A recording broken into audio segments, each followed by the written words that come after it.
Vazifamiz ogohlantirib qo'yish. Akalar Toshkentdan Moskvaga chiqayotgan avtobusimiz tamojiga borgandan keyin 200 rubl tamoji rasxodinglar bo'ladi. Bir qator aytib qo'yish vazifamiz akalar. Hamma eshitib olsin.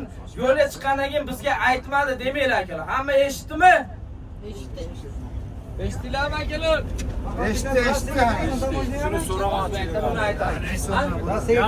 Rossiyaga Qozog'istondan Rossiyaga kirib kelayotganinglarda, Qozog'istondan Rossiyaga o'tganinglarga mana Sagarchin granitsiyaga kelayotganinglarda voditelь o'zi 200 rubl yig'adi. Tamoji rasxodi. Yo'l kerak emas, tamoji rasxodi. Sababi tezroq o'tish uchun qanaqa tikkilash bo'lmasin. Xullas tezroq o'tish uchun 200 rubl yig'ilib kerak, yig'ilaverar akalar. Bor narsa bu. Sumka ham yo'q uchun. Akalar keyin mana biz bilan gaplashgan akalarimiz mana biz bilan bog'lanib kelganlar, sizlarga va'da bergan avtobus davlat avtobusi deganmiz, qo'yliqdan minasizlar deganmiz, mana va'damizda turdik. To'g'rimi akalar?